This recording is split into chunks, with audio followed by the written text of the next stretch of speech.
Hello, my name is Amy Sturkey. I am a pediatric physical therapist and I'm doing a series on toe walking. So I had some people ask me what happens with these toe walkers when they grow up. So I looked around and I didn't have to look too far. My niece was a grown up and she is a toe walker. So I called her up and asked her if she'd be willing to do this video. So Jennifer, could you introduce yourself and tell us about yourself? I'm Jennifer, and I'm 36 years old, and I'm a toe walker. My training is in education, theology, and ethics, and I am a marketing and development associate at a local homeless shelter. I wanted to do this video to help inform parents and practitioners to give an insider's view of toe walking and talk about the impact and experience from childhood to adulthood. Jennifer, what percentage of the time do you toe walk? To be honest, I really have no idea. The truth is that toe walking is a habit and a reflex for me, and I'm not always aware of when and how often I do it. My best guess would be 10%, but then again, I really can't say for sure. And is there times that it's more likely that you're going to toe walk? So I've identified 4 different occasions of when I walk on my toes. The first is when I'm nervous or really excited. The second is when I'm barefoot, and the third is when I'm walking on a cold floor, and then the latest one I realized is it's when I'm pivoting to make a turn. So it's really a mix for me, and it took me a really long time to figure out when I do it and why I do it. And how long have you been toe walking? As long as I can remember. Yet again, it was never an intentional thing. I never noticed it until my parents pointed it out or others said something negative about it. Are there any contributing factors that you think might have caused your toe walking? Do you have sensory issues, or are there birth histories that may have set you up to be more likely to be a toe walker, or did toe walking run in your family tree? I'm not sure why I toe walk, but I know that my dad and his mother toe walked. Another family member on my dad's side of the family also toe walked. While I never went to physical therapy to correct mine growing up in the 80s, my family member who is 9 years old did receive physical therapy, orthotics, and had casts put on her legs to correct toe walking. My family member experienced a lot of stumbling, and I never experienced that.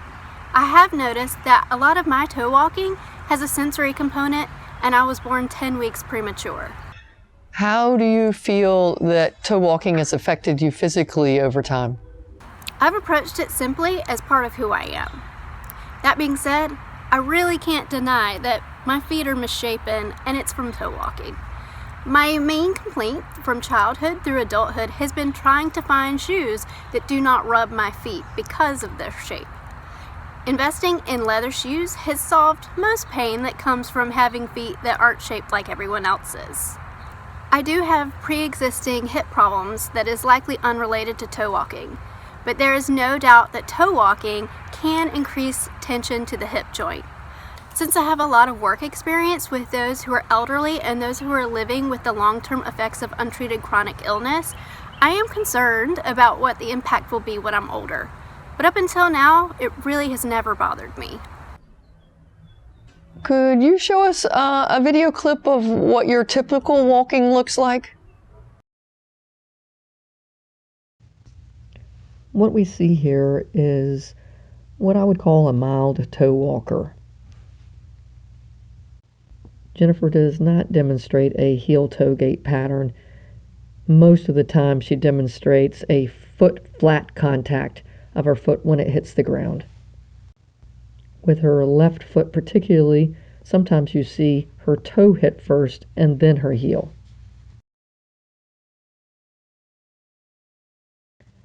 During stance, her entire foot goes flat on the ground, but you see that her heel comes up early in stance phase before taking the next step.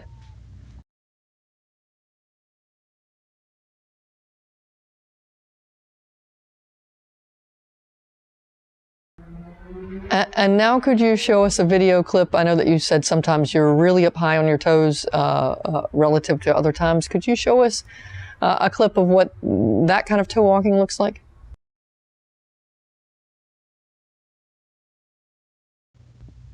When Jennifer is in full toe walking, she gets contact with only the forefoot of her foot during gait. Her heels come closer to the ground during stance phase, but do not typically contact.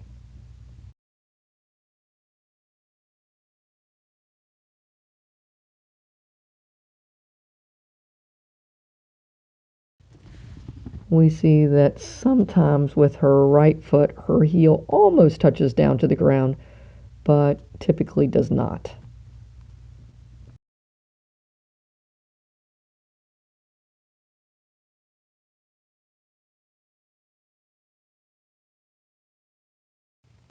That was really helpful, Jennifer. Thank you. Jennifer, do you have any range of motion tightness now in your ankles? I cannot put my heels down when I do downward dog during yoga class. It is physically impossible for me to do that at this time. Until learning more about long-term effects from Amy, I realized that I have gradually lost range of motion in my ankles. How do you feel that toe walking has affected you emotionally, either now or in the past? Being a toe walker has had more of an emotional impact on me. I felt a lot of shame about my toe walking. I felt that my toe walking outed me as having some sort of disability or marked me as different in a way that others would notice, kids and adults alike. The truth is there's a lot of reasons for toe walking, and not all of them are cut and dry. It's best not to make assumptions about others. For me, the external pressure to change something that felt core to my identity was a really confusing experience. It's really important how you talk with your child if you plan to correct their toe walking. It's better to say, it can hurt your feet and cause pain when you get older, than saying toe walking is bad, because to a child that can often be translated into you're bad, especially when toe walking is an instinct and not really a choice. For the same reason, pointing out toe walking can feel like criticism. How you choose to point out or correct toe walking can impact a child's self-confidence. Did you ever do any formal treatment for toe walking, either as a child or treatment to address it as an adult? I did not have toe walking treatment. I did have a family member who did receive all forms of treatment except surgery. It was helpful for her in that she didn't stumble anymore. It got her into occupational therapy, which identified sensory processing disorder, which was treated. And she was getting more confidence now that she wasn't getting in trouble around the house or at school. However, she went through a very similar process with shame and self-confidence that I did when others were trying to correct her toe walking. And from your experience being a toe walker, do you recommend that it's an issue that is addressed as when people are children or as an adult? So I am not going to make a general recommendation of whether or not to seek treatment, but what I will say is this. Choose therapists who are kind and attentive to emotional development of your child in addition to their physical development.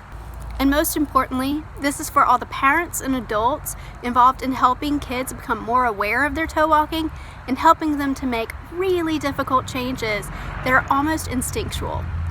Your language, tone, and your sensitivity to checking in with how your child feels is the most important approach, regardless of which treatment you choose. How have you coped being a toe walker? So let's talk coping strategies. Coping is always going to be a lifelong strategy, and it will change over time and from person to person. Over time, I learned to accept toe walking as part of who I am. I became more in tune with my toe walking when I realized I needed to be more aware because of my pre-existing hip problems. When I was teaching middle school, I let my students point out to me when I was doing it. It empowered them to offer feedback to their teacher instead of them always receiving correction. The other strategy is I never blame myself for my toe walking, but I also try to reduce it as much as possible. I'm most likely to toe walk when I'm nervous. I use my toe walking as an indicator to tell me when I'm feeling nervous. In that sense, it's a real gift to me. When I know that I'm feeling nervous, I can start working through what is causing my anxiety. I choose a mix of reducing stress, talking through anxiety with a trusted friend or a therapist, and setting reasonable goals toward progress of what makes me nervous, like even making this video. The sensory issues are much easier to address. I learned to accept that the sensory experience is one of my preferences. The sensory issues are much easier to address. I learned to accept that the sensory experience is telling me something I like or don't like. It's telling me that I don't like how surfaces feel to my feet. Since the accommodations I use aren't a big deal, I just choose to respect what my body is telling me. I don't walk barefoot, and I try not to let my feet touch a cold surface. So in the morning, I put towels down in front of the bathtub so that I never have to walk on the cold tile floor. And I also put 2 different pairs of shoes in the bathroom, one for wet feet and one for dry feet. So I make sure that my feet are always covered, and it really seems to help. Jennifer, I appreciate so much you being able and willing to share your story about being a toe walker as a grown-up. Do you have anything else you want to say or any closing thoughts you have before we finish off this video? I would reemphasize how important it is to make sure that your child understands that toe walking is not their fault. Regardless of what pathway you choose, you can do that by talking with your child about what they are experiencing. Be careful about what language and the tone that you use when you're discussing toe walking, even if it's with others, and especially while you're helping your child stay off their toes. And finally, bringing all your caregivers on board to make that experience positive. And speaking of positive, probably the best feedback I ever got from a stranger about my toe walking is that one day I was walking across the room and I was nervous about something, and the person said, "Oh, you walk on your toes. You know, I heard that's a characteristic of a really smart and intelligent person." And you know what? I never stopped to think about it, that maybe that was a really great way to positively reframe what I was experiencing. Instead, that experience made me feel really good. Well, I found that really interesting talking to Jennifer. I haven't talked to her before about her experience being a toe walker, so that was interesting to me too. I hope this was helpful for you, and we'll look forward to seeing you next time. Thanks a lot. Bye-bye. If you liked this video and would like to be notified by email when the next video comes out, click the subscribe button here and click the golden bell icon and ensure notifications are enabled on your account.